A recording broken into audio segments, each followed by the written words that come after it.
Good evening, good afternoon, good morning, good whatever time it is, wherever you are, whoever you are. Welcome once again to Nerd Week Live, the show in which we, the folks in Nerd Caliber, talk about nerd news that has happened over the past week between the last Tuesday show and this Tuesday show.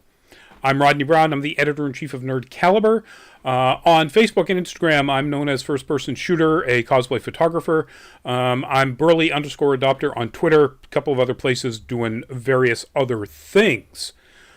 Before we get into our admittedly relatively light roster of topics tonight, and this doesn't bother me, I'll be honest. I'm absolutely happy to have a relatively short show tonight. I want to talk about our Twitch channel. So we, of course, are streaming this stuff live on YouTube, on Facebook Live, and on Twitch. And we are trying to grow our following on Twitch. So that is the URL right there, twitch.tv/nerdcaliber. If you've got a Twitch account, we'd love to have you go there and follow us. If you want to interact with us on Twitch, as opposed to the other two channels that we do this live streaming on 3 times a week, that would be awesome. I mean, we're wonderful, or we are very happy to have wonderful people interacting with us on YouTube and Facebook Live, but we definitely want to get that following up on Twitch as well. Now, having said that, let's start, folks. Let's just jump right into the topics. And by the way, if you have anything to comment on, to opine on any of the topics we're talking about, any of my take on any of the topics we're talking about, feel free to pop them into the chats on whichever particular platform you're on. And we love to hear it and we love to react to it. So, first up is one of the weirdest little tiny bits of news I'm still trying to figure out. So this is, of course, from the latest trailer for Obi-Wan Kenobi, the upcoming Disney Plus Lucasfilm series. And the news is that Obi-Wan is changing its premiere date by a whopping 2 days. So it was supposed to premiere on May 25th, on a Wednesday, as has all both Marvel and Lucasfilm, Star Wars Disney Plus stuff, since Loki did last year. Luminous, welcome to the show. Welcome back. And they decided they're going to move it forward to Friday, May 27th. 2 days. Which Fridays were the days that previous shows, the first season of Mandalorian, WandaVision, and so on, premiered on Disney Plus. So that Friday we'll get the first 2 episodes, and then we have no idea when it's going to be premiering. They didn't say whether it's going to go back to Wednesday, whether it's going to stay on Friday. So we don't know if this is a change to Friday release dates again, or release days again, because people were complaining about spoilers midweek or something. I don't know. But the weird thing is, that means it's going to premiere on the same day as one of the biggest shows on the biggest streaming platform currently in the world, Stranger Things Season 4 on Netflix.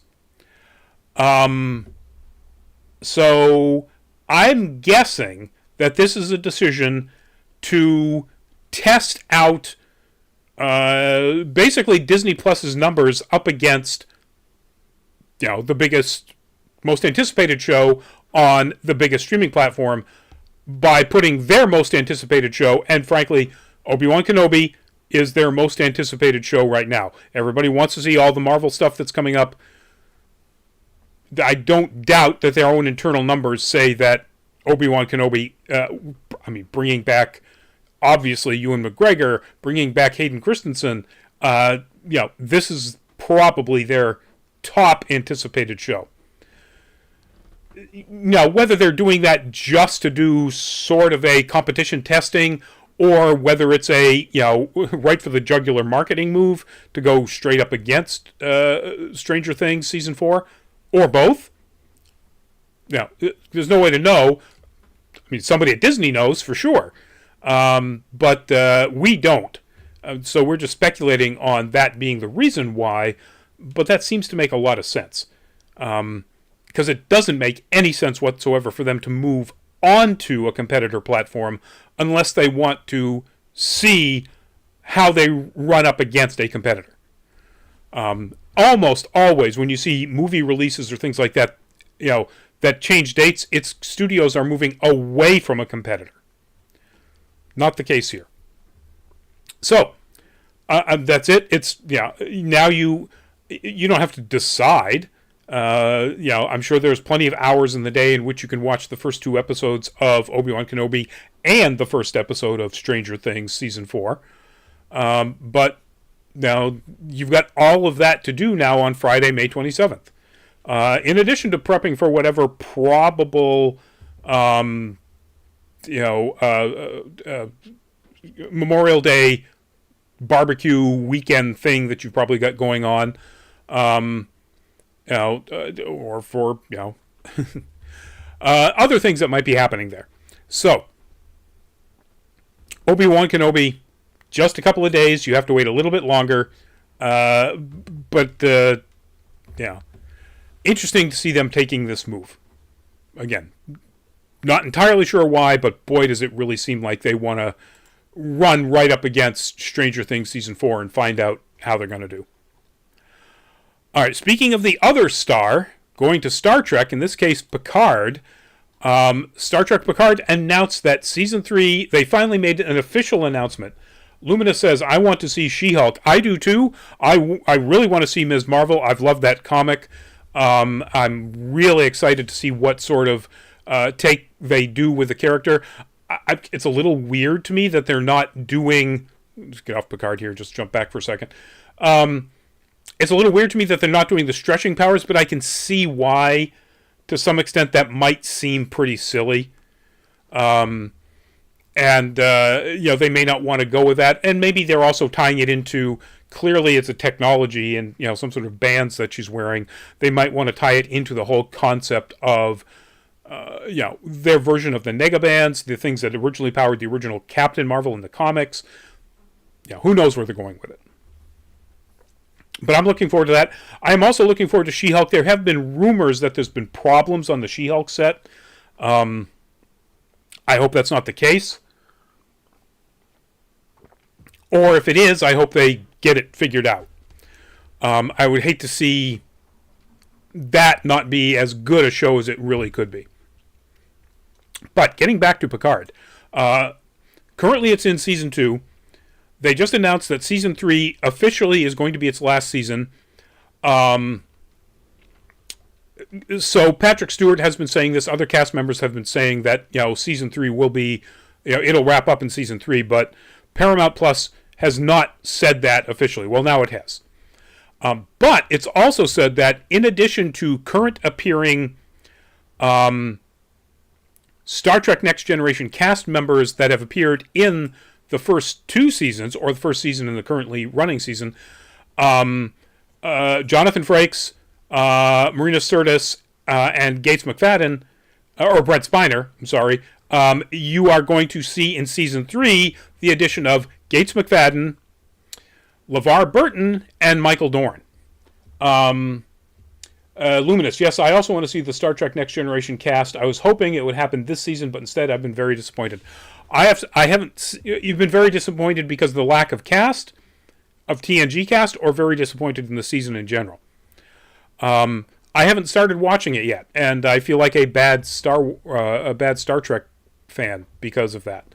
I like season 1 a lot. It just, there's so many things on my plate, I just haven't gotten around to this one. But it's coming up eventually in a couple of weeks, I think, on our Full Fat Spoiler Chat, so I'd better get started.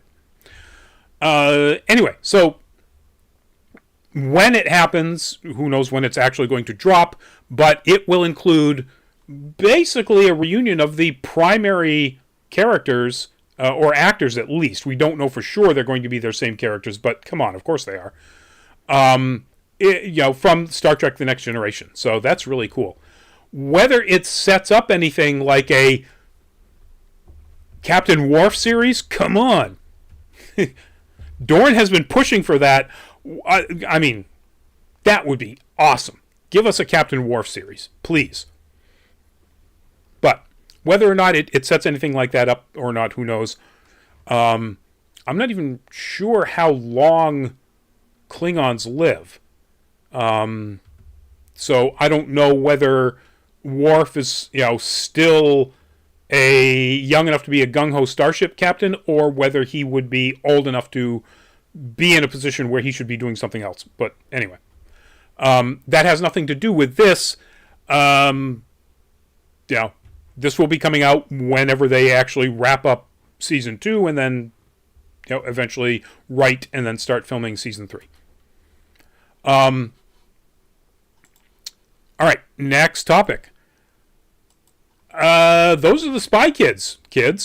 And the news is that Netflix has worked with Robert Rodriguez to do a reimagining, they're calling it, of the Spy Kids franchise. It'll be a movie on Netflix. It will be a new family of spies. So one would assume then new villains, new missions, new whatever. It is currently set for a film series, according to this article on Deadline. It looks like they are trying to turn this into an actual franchise like the original was. The original series ran 4 movies. And given the ages there, I think this is from number 3, but I'm not really sure. This might have been from number 4. It's been so long since I've seen them, I honestly can't remember. Luminous, Worf rules. Yes, Worf does. More Worf, please. Now, I didn't realize this. Apparently, Rodriguez has already made a pretty big family film hit, an action movie in 2020 called We Can Be Heroes for Netflix. Skydance is the studio behind this. No, Skydance. That's a slip of the tongue. So Skydance is the studio behind this, and apparently Skydance, I didn't realize this, was the studio behind The Adam Project, which was a huge hit, and I liked it quite a bit. Charlize Theron's monster hit from a couple of years ago, The Old Guard, the graphic novel adaptation, and the Ryan Reynolds, Michael Bay, it was exciting. 6 Underground, which was mostly stupid, but a little exciting. So, when any of this is actually going to happen, who knows? Spy Kids has traditionally been a very special effects heavy franchise. I don't assume that's going to change. So this could take a while for it to actually get off the ground. But, good for them. Honestly, I was not luminous. I wonder if the Spy Kids will spin before they shoot. I was getting to that, so great segue. Rodriguez did not have, in my mind, a great track record in the episodes that he did in the Book of Boba Fett, including the finale. Now I haven't seen that movie, that Netflix movie, We Can Be Heroes. Maybe it's fantastic, and I certainly like almost everything else Robert Rodriguez has done.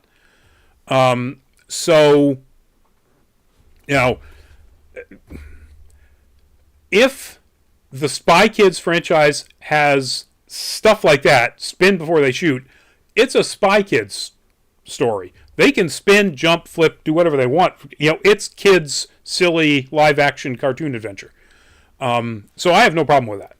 Or I probably would have no problem with that. I had a problem with it in a series that was supposed to be about one of the galaxy's toughest bounty hunters.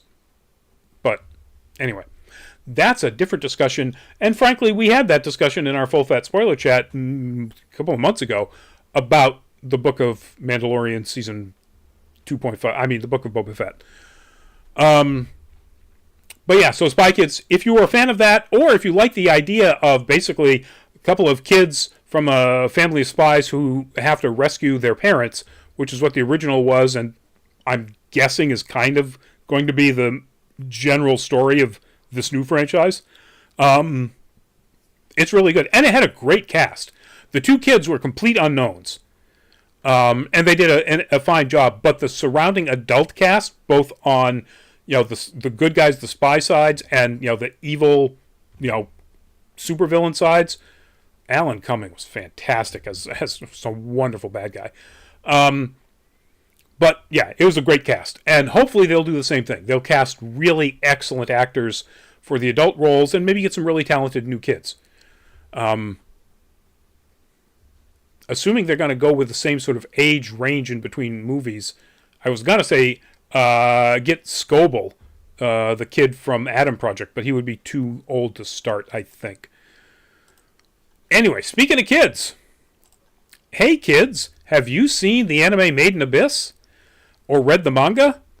Guess what? There is going to be a video game coming out this fall that'll be coming to the Nintendo Switch, PlayStation 4, and Stream, made by Spike Chunsoft and Chime Corporation. Never heard of them. This is the first video game from Made in Abyss, and it is... if you go to watch the trailer, it has a warning. Warning, contains strong violence. If you've not seen anime or Made in Abyss, the anime, or read the manga, it's the story of this sort of fantasy world in which I should have got a picture of this. In which there's this town that is built up, or city that's built up along the rim of an enormous hole in the earth, couple of kilometers across, as I recall, and insanely deep. And the culture has built up around people basically going down into this abyss, called Cave Raiders, and there are other titles for these people, and finding all sorts of interesting things. In a lot of cases, they're looking for what seems to be really old technology that nobody really knows how to do anything with. Rika, the young girl there, finds this apparently robot boy, Reg, and she winds up basically taking him into the abyss when she's not supposed to. She's not old enough yet. And in an effort to try to find her mother, who disappeared, and you disappear in the abyss, you're dead. Everybody just knows you're dead. It's a horrible place. And the best thing about the anime, and I'm assuming the manga, is that it sets up this really terrible place, and then in a completely fantastic and unrealistic world, sets up the realistic consequences of sending anybody, particularly kids, into some place that terrible. There is a lot of horrible things that happen to people you like in this series. It's brutal, unflinching at times, like really looking at what it would take to do some of the really difficult decisions that have to be made to stay alive down there. It's really amazing. The anime, of course, has an amazing soundtrack too, which is fantastic. Don't know whether that's going to be in the video game or not. It doesn't say in this article, but the game will have a story that starts at basically the same point where the manga and the anime started, with Rika meeting Reg, but then has a whole new story.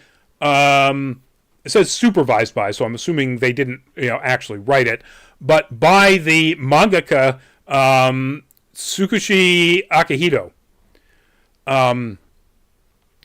So that's awesome. The game will have a different new story using the same characters from the same starting point, at least created by, if not completely written by, the mangaka that created this whole thing. So that's really impressive. The trailer shows you some of the gameplay. It's got a bit of a Breath of the Wild kind of feel, a little bit more sharper lines and a little bit more anime than Breath of the Wild, but definitely not photorealistic, Halo or anything like that. And it looks good, but also like I said, the trailer contains strong violence, as will the game. So anime cutie stuff with a Souls-like heart. Why not? If you haven't seen the anime and you like anime, watch it. It is one of the best of the past 5 years. yeah, it's just absolutely astounding. I'm looking forward to this. This fall, this may be one of the very, very, very few games I actually buy when they first come out full price. Speaking of games, E3 is not happening this summer. E3 had been planned to be a digital only event in June, like it was last year. So, of course, the first year of the pandemic, E3 canceled entirely.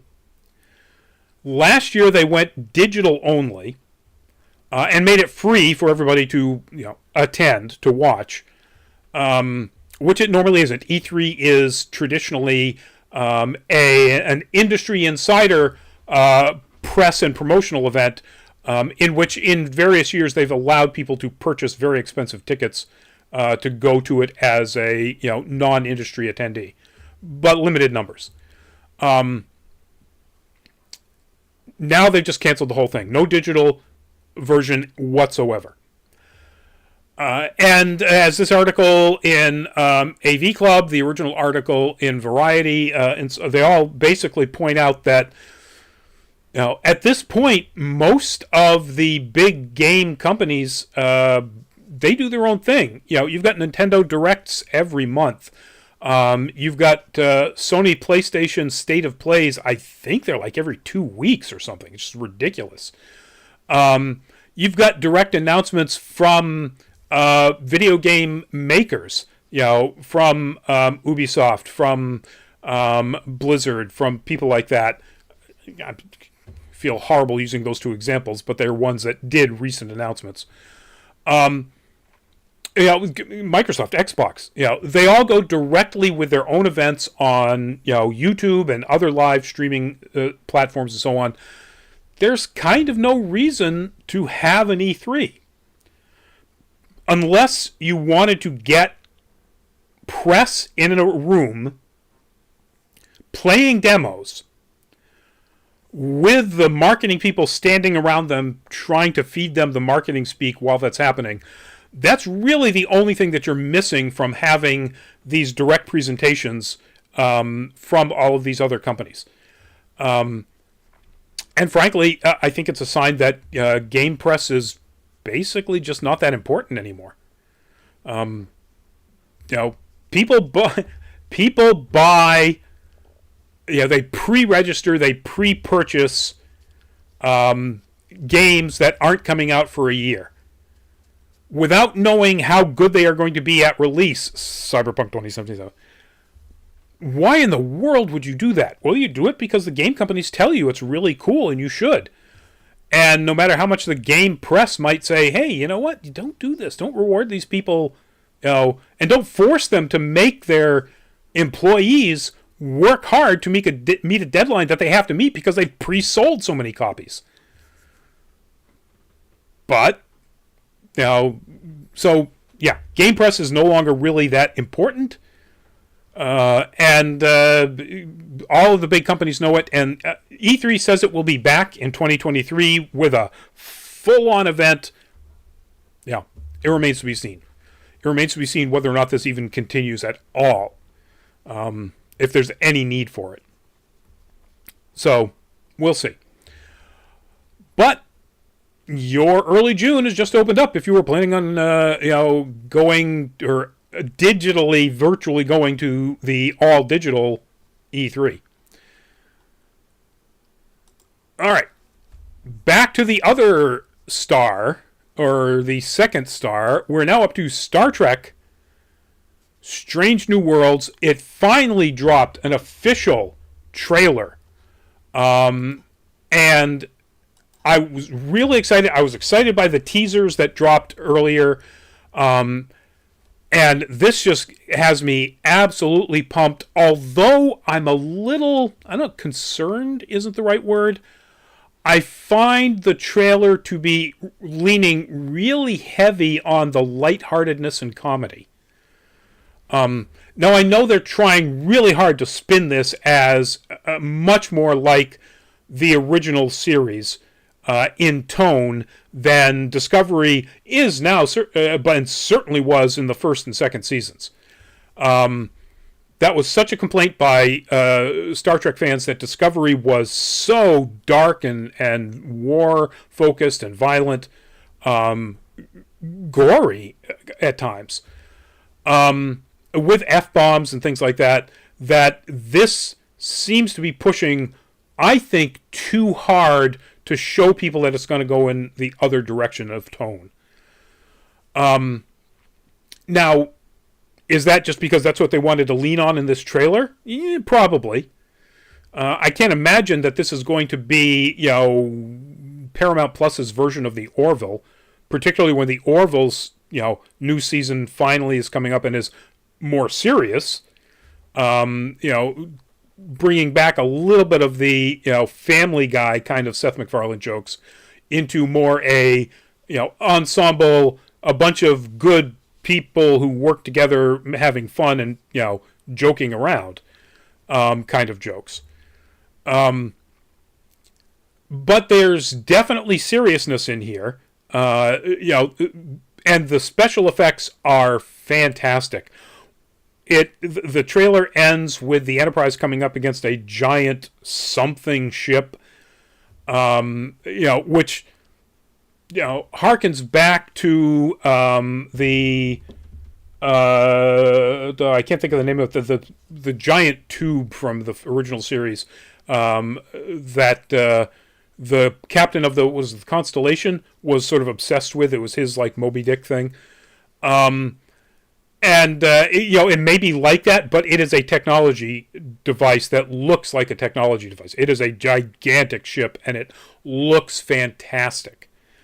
The look of the Enterprise is wonderful. It really keeps the color, the reds and the blues that were prominent in the original in place, updated with a more modern look, but they're there, and it really evokes the original Enterprise fantastically.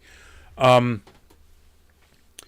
really excited about this. I like Anson Mount. I'm so glad he did Pike in the second season of Star Trek Discovery and has now landed this, because he's got to do something to clean the Inhumans off his palate. There's just such a terrible, terrible series. So I'm looking forward to this a lot. If you haven't seen it and you're a Star Trek fan, go watch this. And by the way, May is going to be a crazy busy month for us. Any fan of Star Trek, us that are, people are doing reviews and so on. May 5th. That's when this drops. 10 episodes on every Thursday. Luminous, the Strange New Worlds trailer did not remind me of the original Star Trek. I was hoping it would, but I might just be getting too fussy in my old age. So what do you think wasn't original series enough about the trailer? Was it the fact that there was too much humor? It certainly wasn't leaning into the seriousness and darkness of Discovery. So let me know what you thought didn't give you that feeling of the original series. Because I really got, the sense that they were trying to overcorrect from Discovery toward the original series. It's like this trailer was all of the best jokes between Spock, Bones, and Jim. So, I don't know. While you're considering that, I am going to move on to our last topic of the night. We finally know when we're going to see the HBO Game of Thrones prequel, House of the Dragon, not House of Dragons as I typed in my original, sorry. And that is August 21st.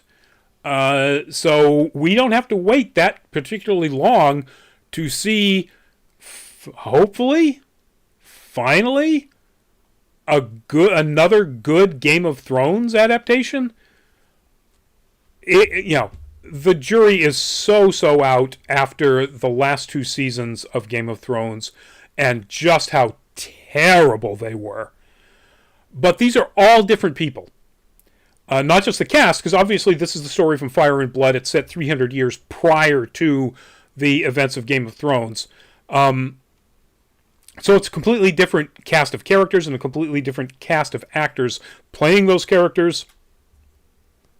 And some wonderful, wonderful actors. Patty Considine, Olivia Cook, Matt Smith, Emma Darcy, Steve Toussaint, Reese Irfans. If there's one thing I didn't like about Spider-Man No Way Home, it's that Reese Irfans did not get enough time. Kind of spoiler for Spider-Man No Way Home, but you know the lizard's in it. You've seen the trailers. Anyway, it's got a great cast, all different people. It's not, D&D. It's just, I'm just biting my tongue because I want to say so many horrible things about those last two seasons, and I don't want. It's a shame that these people have to compare themselves to that. That's, I guess, what I want to say. So I'm going to go into this, with as open a mind as I possibly can, and see where they go with it. But I'll get to see what that is on August 21st, as will everybody else. And this interesting deadline points out that means that they are going to be debuting just about 2 weeks before Prime Video's Lord of the Rings of Power. So two big fantasy blockbuster shows premiering within a couple of weeks on two different streaming platforms. So, I anticipate an awful lot of cosplay or costuming from these two shows, not only in cons, but certainly at the Ren fairs, at like King Richard's Fair and so on, in the upcoming fall. And I'm not going to complain about it. I think that's going to be fantastic. That's it, folks. That's our show. As I said, it was going to be a short one because we didn't have a ton of topics. Before we go, our last regular promo, or I should say, common promo, and that is that we ask you to go check out our Patreon page, patreon.com/nerdcaliber, which is up on your screen right now, if you are of a mind to. And if you do check it out and you want to be a patron, absolutely, we'd love to have you support us as we get back to cons, now that cons are coming back. So we have, for shows upcoming, Thursday night is I just looked this up and I got it wrong on last night's show. Blade Runner Black Lotus, which is on HBO Max, is going to be our full fat spoiler chat topic Thursday night. Next Monday is our top 3 favorite Disney reboots on No Nerd Caliber. And of course we have Nerd Week Live next Tuesday. And the reason we're doing that topic is because the Thursday after this coming one, we'll be doing Chip 'n Dale Rescue Rangers, the Disney Plus 3D / meets 2D version done by the Lonely Island folks. So, yeah, that'll be really interesting. That'll be April 14th. So, cons, as I mentioned, this Saturday, Wicked Comic-Con. We'll be there. We'll have a place set up for taking photos. We'll be in the hallway. It's at the Weston Waterfront in South Boston. We'll be in the hallway in front of the ballroom. We're going to be all the way down at the end. So check us out there. We'll be right next to our good friends at Red Raven Studios. End of, well, not quite the end, April 21st to the 24th, we'll be at PAX East. Saturday, the 23rd at 7:30 p.m., the Cosplay and Photography Shootout panel event is going to be in Arachnid Theater.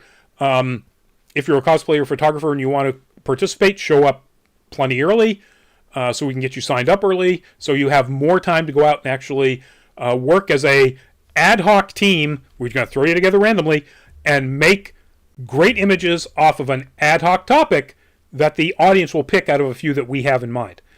And you have a very short amount of time. If you're not a cosplayer photographer and you just want to sit there and watch these people run around like chickens with their heads cut off, it's a fun time. And that you do some amazing work. Every time it blows us away what people come back with. Then at the end of May, Anime Boston will be there for the whole thing because I'm running the photo department. You will find Nerd Caliber, myself, and other members of the team working for Anime Boston as part of Nerd Caliber, running the cosplay photo suite studio. That's room 102. In addition to, I'm going to be running the other event photographers and all the other stuff that, photo department manager has to do. And we will have, of course, our regular press people with their press passes out wandering around, taking pictures and getting interviews and so on, like we normally do. But if you're used to going to Anime Boston and seeing us as we have been for the last, since they last had it, 4 years at least, with a community row table, we will not have a table out in the community row hallway. We'll be in room 102. So, and the photos that you get there will, of course, be going up on Nerd Caliber and Anime Boston. And, we'll be doing our freebie stuff. So we'll see you at one of those upcoming cons. We'll see you at an upcoming show. And in the meantime, folks, please stay safe. Luminous. We'll get back to that. Yes, the Strange New Worlds trailer seemed light and full of spectacle. I hope the show has some good science fiction ideas and character development. So, based on the way they dealt with Pike and his part of the story in the second season of Star Trek Discovery, I think that's going to be the case. And based on some of the stuff that we saw in the teasers before this trailer dropped, I think that's going to be the case. I don't think you have to worry too much about that. I don't think it's going to go, as this trailer kind of implies, Orville-esque with a lot of lighthearted moments. But we'll have to see. I may be completely wrong, and I hope I'm not. I hope they don't overcorrect too much. But we'll see Luminous. And again, Luminous, thank you very much for joining us in the chat. Thank you, everybody else, for watching. We'll see you in an upcoming show.